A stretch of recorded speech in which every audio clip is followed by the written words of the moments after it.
नमस्कार दोस्तों, मैं हूं अर्पित और एक बार फिर से आपका स्वागत है। इस वक्त हमारे देश में लोकसभा चुनाव चल रहे हैं। वो लोकसभा चुनाव जिसकी शुरुआत ही अब की बार 400 पार के हंगामे के साथ हुई थी।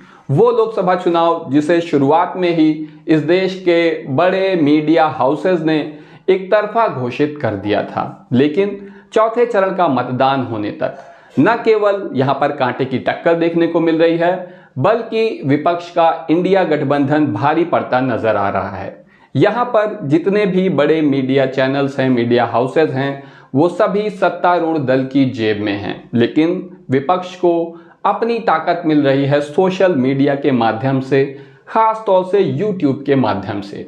यहां पर खुद को पिछड़ता देख अब भारतीय जनता पार्टी और एनडीए ने भी गूगल के साथ एक बहुत बड़ी डील की है गूगल ऐड की इलेक्शन कैंपेन के लिए, जिसमें अब उसे कितनी सफलता मिलेगी ये तो आने वाला समय बताएगा।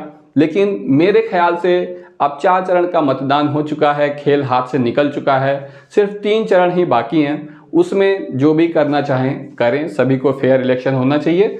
तो आज हम बात करेंगे कि देश की जो कुल 543 लोकसभा सीट है उसमें से कितनी इंडिया गठबंधन के खाते में जा रही है, कितनी एनडीए के खाते में जा रही है। आप जिस भी प्रदेश के रहने वाले हों, जहां के भी रहने वाले हों, आप कमेंट सेक्शन में हमें जरूर बताएं कि कौन आपके यहां जीत रहा है।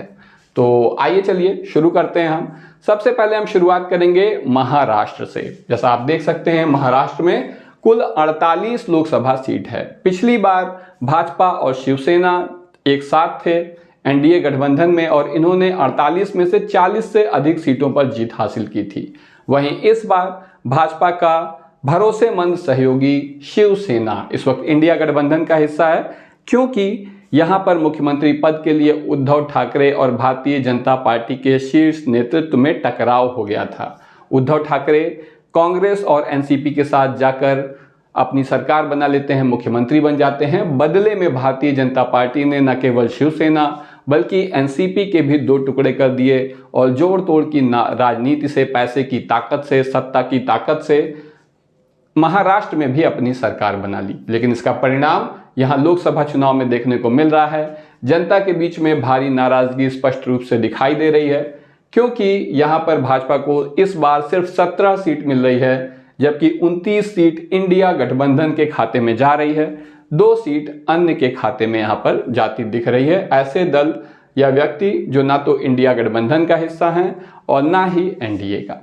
इसके बाद हम बात करेंगे गुजरात की, जहां से प्रधानमंत्री नरेंद्र मोदी और गृह मंत्री अमित शाह दोनों ही आते हैं। यहां पर 26 लोकसभा सीट है। पिछले चुनाव में 26 की 26 सीट यहां पर भाजपा ने जीती थी। इस बार यहां पर भाजपा को 23 सीट मिल रही है, जबकि 3 सीट इंडिया गठबंधन के खाते में जा रही है। ये 3 की तीनों सीट ट्राइबल एरिया से आती है गुजरात के, और इसे भाजपा के लिए निश्चित रूप से एक झटका माना जाएगा, क्योंकि प्रधानमंत्री हमेशा पूरे देश में गुजरात मॉडल लागू करने की बात करते हैं। तो अगर उनके गुजरात मॉडल को गुजरात में ही नकार दिया जाएगा तो फिर बाकी देश में उसकी ब्रांडिंग कैसे होगी। इसके बाद हम बात करेंगे राजस्थान की। राजस्थान में 25 लोकसभा सीट है। इसमें से 24 लोकसभा सीट 2019 में भाजपा ने जीत ली थी। इस बार भाजपा को यहां पर 15 सीट मिल रही है। इसके पीछे मुख्य वजह यह है कि अभी हाल ही में विधानसभा चुनाव में जब भारतीय जनता पार्टी ने कांग्रेस को हराया, तब यहां पर एक नए मुख्यमंत्री को मौका दिया, जिसकी वजह से राजपूत समाज भाजपा से काफी ज्यादा नाराज है।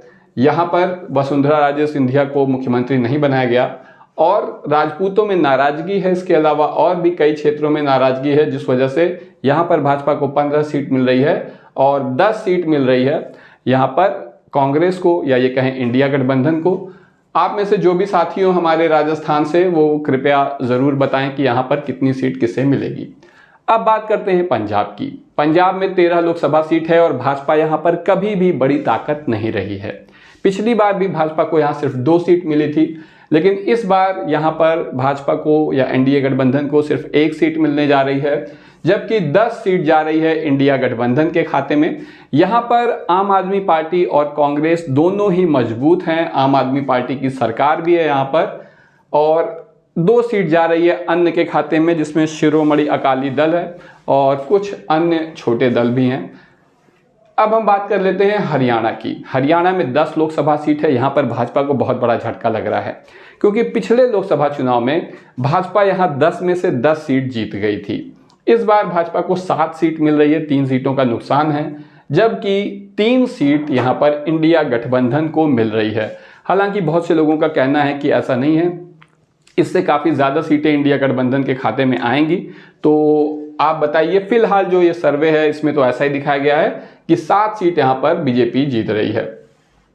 इसके बाद हम बात करते हैं जम्मू कश्मीर की। लोकसभा चुनाव में 2019 में जम्मू कश्मीर एक प्रदेश हुआ करता था, जिसमें आप देख सकते हैं 6 लोकसभा सीट थी। लेकिन अब धारा 370 हटाने के बाद यहाँ पर इसका विभाजन हो गया है जम्मू कश्मीर का। जम्मू कश्मीर एक हिस्सा है जहाँ पर 5 सीट है, लद्दाख दूसरा हिस्सा है जिसमें 1 सीट है, और अब ये सभी केंद्र शासित प्रदेश हैं, यूनियन टेरिटरी हैं। ऐसा कहा जा रहा है कि अब कश्मीर में शांति आ गई है, आतंकवाद समाप्त हो गया है, चारों ओर खुशहाली और तरक्की है। तो इस चुनाव में पता चल जाएगा कि इस बारे में वहाँ की कश्मीरियों की जनता की क्या राय है। उत्तर प्रदेश क्या मानता है, पंजाब क्या मानता है, गुजरात क्या मानता है, इससे मतलब नहीं है। खुद कश्मीर के लोगों का क्या मानना है कि क्या वहाँ शांति आई है, क्या वहाँ खुशहाली आई है, ये यहाँ पर इस चुनाव में स्पष्ट हो जाएगा। तो यहाँ पर 2 सीट मिल रही है बीजेपी को, एनडीए को, और 4 सीट मिल रही है इंडिया गठबंधन को। यहाँ पर हमने लद्दाख को भी जम्मू कश्मीर के साथ ही जोड़कर यहाँ पर बना दिया है 6 सीट का। इसके बाद हम बात कर लेते हैं हिमाचल की। हिमाचल में 4 लोकसभा सीट है। पिछली बार भाजपा को चारों सीटों पर जीत हासिल हुई थी। यहाँ से मशहूर अभिनेत्री कंगना रनावत चुनाव लड़ रही हैं मंडी लोकसभा से। आप सभी हमारे साथी लगातार हमें कमेंट करके बता रहे हैं, कुछ लोग कहते हैं जीत जाएंगी, कुछ लोग कहते हैं नहीं जीतेंगी। तो अभी हम किसी नतीजे पर तो नहीं पहुंचे हैं, लेकिन यहाँ 2 सीट मिलेगी एनडीए को और 2 इंडिया को, इस बारे में हम आश्वस्त हैं। आगे देखते हैं उत्तराखंड। 5 लोकसभा सीट है। 2019 में 5 की 5 सीट यहाँ पर भारतीय जनता पार्टी के एनडीए गठबंधन ने जीती थी। इस बार 1 सीट का नुकसान हो रहा है, 4 बीजेपी को और 1 इंडिया गठबंधन के खाते में जा रही है।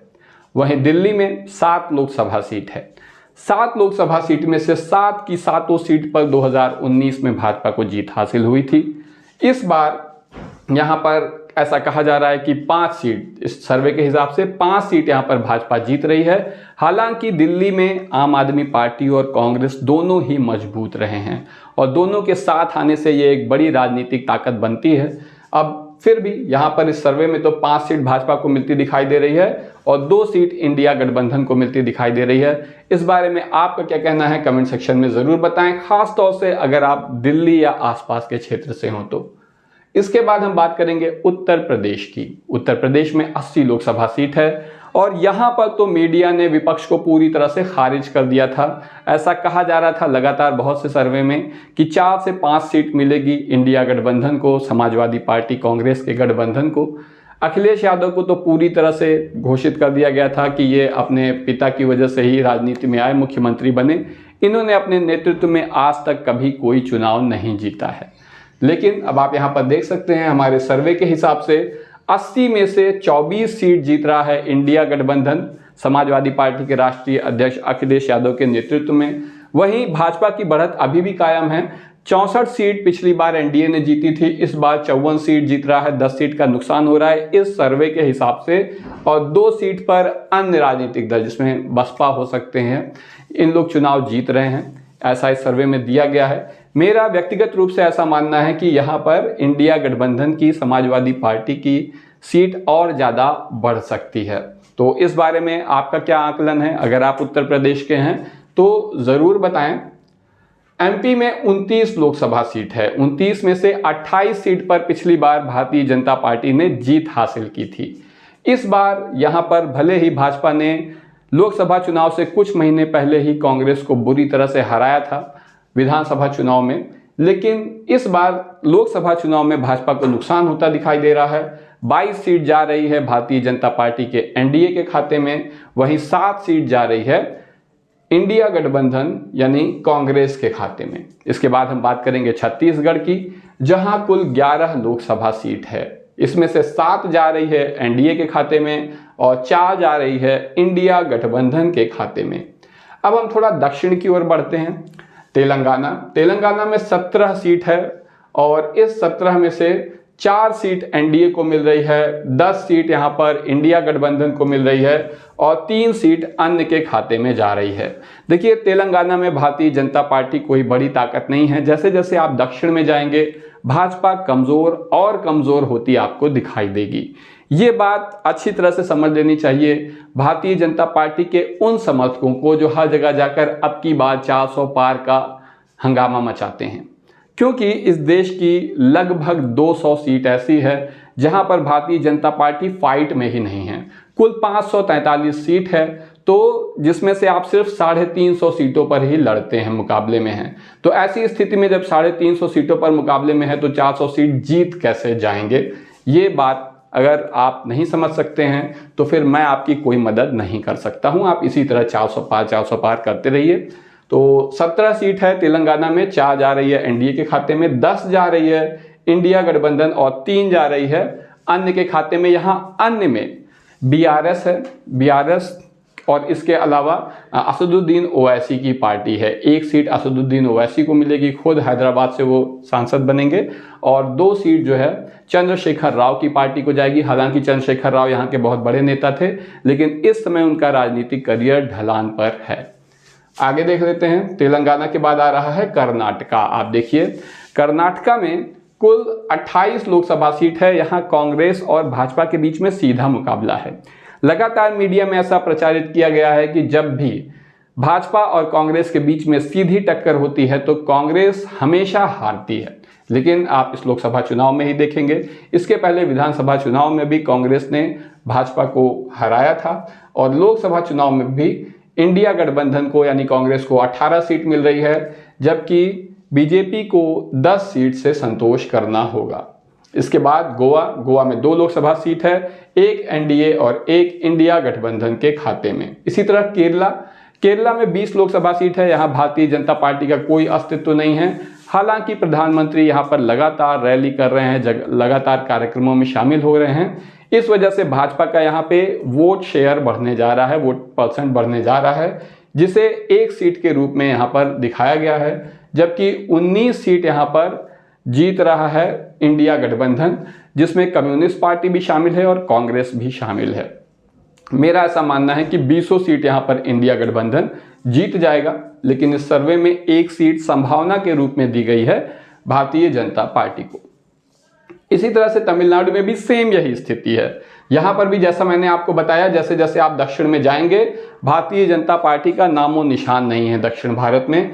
तमिलनाडु में भी 39 सीट है, कायदे से भाजपा को 1 सीट भी नहीं मिलनी है। यहाँ पर क्योंकि भाजपा ने इतनी बड़ी चुनावी मशीनरी है, इतना संसाधन है, इतनी चीजें, अपनी सारी ताकत तमिलनाडु में झोंक रखी है, जिसकी वजह से निश्चित रूप से यहाँ पर भाजपा के वोटिंग परसेंटेज में बढ़ोतरी होने वाली है। इसीलिए यहाँ पर 1 सीट भाजपा को या एनडीए गठबंधन को मिलती दिखाई दी गई है।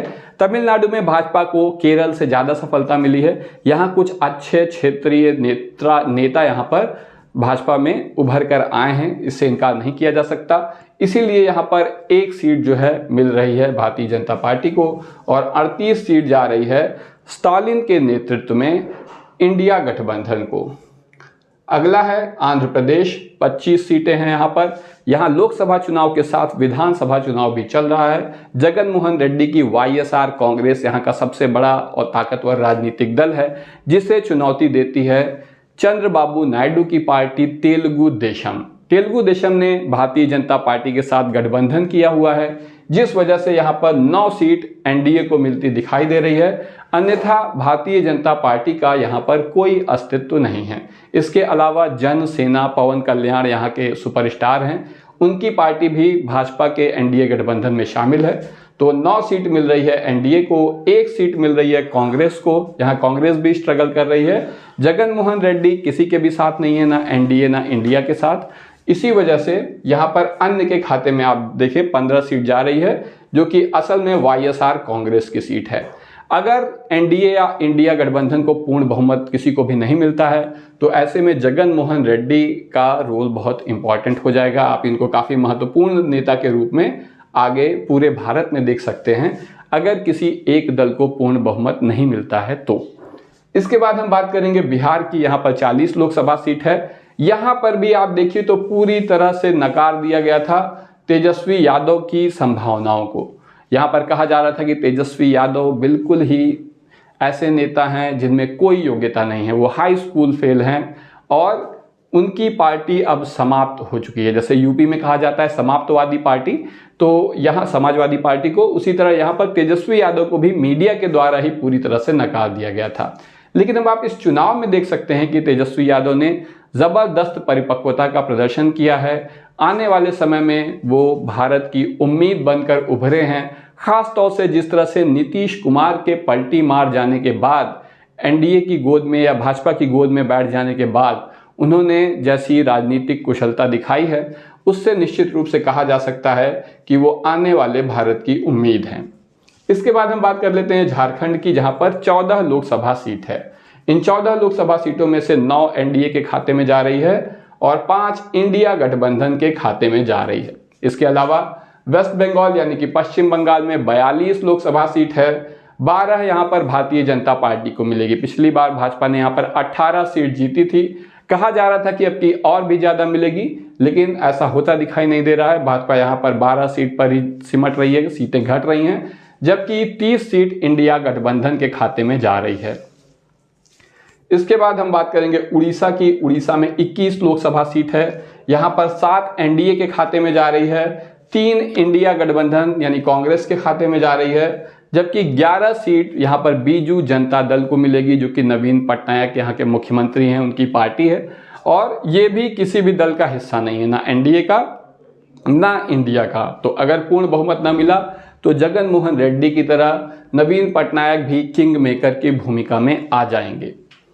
आगे देखते हैं सिक्किम। सिक्किम में 1 सीट है जो कि एनडीए गठबंधन के खाते में जा रही है। असम में 14 सीट है। यहाँ पर 8 सीट जा रही है एनडीए के खाते में और 6 सीट जा रही है इंडिया गठबंधन के खाते में। इसी तरह मेघालय में 2 सीट है, 1 एनडीए और 1 इंडिया गठबंधन के खाते में जा रही है। अरुणाचल में भी 2 सीट है, 1 एनडीए और 1 इंडिया गठबंधन के खाते में जा रही है। नागालैंड में भी 1 सीट है जो कि इंडिया गठबंधन के पास जा रही है। और मणिपुर, जहां पर पिछले 2 साल से दंगे फसाद चल रहे हैं, बहुत लोग मारे गए हैं, हजारों लोग की जान गई है, लाखों लोगों ने अपने घरों से पलायन कर गए हैं, यहाँ पर 2 सीट है और दोनों ही इंडिया गठबंधन के खाते में जा रही है।